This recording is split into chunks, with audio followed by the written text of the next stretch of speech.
മേൽപ്പഴനിയിലെ മലമുകളിലെ ദിവ്യനിലയം. കോഴിക്കോട് നഗരത്തിന്റെ തിരക്കൊഴിഞ്ഞ് വെള്ളിപ്പറമ്പ് വഴി മേൽപ്പഴനിയുടെ മലമുകളിലേക്ക് വാഹനം കയറിയപ്പോൾ നഗരത്തിന്റെ ചൂടും ശബ്ദവും അലിഞ്ഞു പോകുന്നത് പോലെ തോന്നി.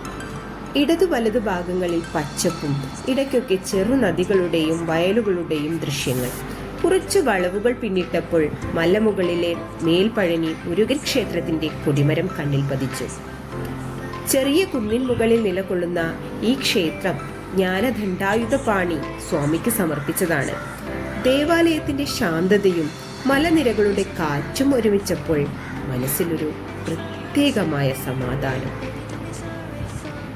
അകത്ത് കയറിയപ്പോൾ പഴക്കം ചെന്ന ശിലാപ്രകാരവും പുതുതായി പൂശിയ മുഖപ്പും വിളക്കിന്റെ പ്രകാശവും പൂജാരിയുടെ മന്ത്രജപവും എല്ലാം ഒരു ദിവ്യാനുഭവമായി.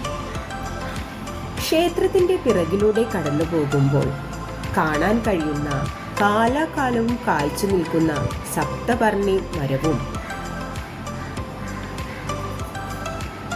അതുമായി ബന്ധപ്പെട്ട ആത്മീയ കഥകളും വിളക്ക് വയ്ക്കുമ്പോൾ കിട്ടുന്ന ഗുണങ്ങളും സർപ്പക്കാവിൽ പ്രാർത്ഥിക്കേണ്ടതെങ്ങനെയെന്നും ഒരു കുഞ്ഞിനോടെന്ന പോലെ പറഞ്ഞു തന്ന പൂജാരിയും തിരക്കു നിയന്ത്രിക്കാൻ പച്ച, മഞ്ഞ, ചുവപ്പ്, നീല എന്നീ ടോക്കൺ കൊടുത്ത് നിയന്ത്രണങ്ങളോടെ വൃത്തിയിലും സമാധാനത്തിലും അന്നമൂട്ടുന്ന ജോലിക്കാരും മനസ്സും വയറും നിറഞ്ഞു.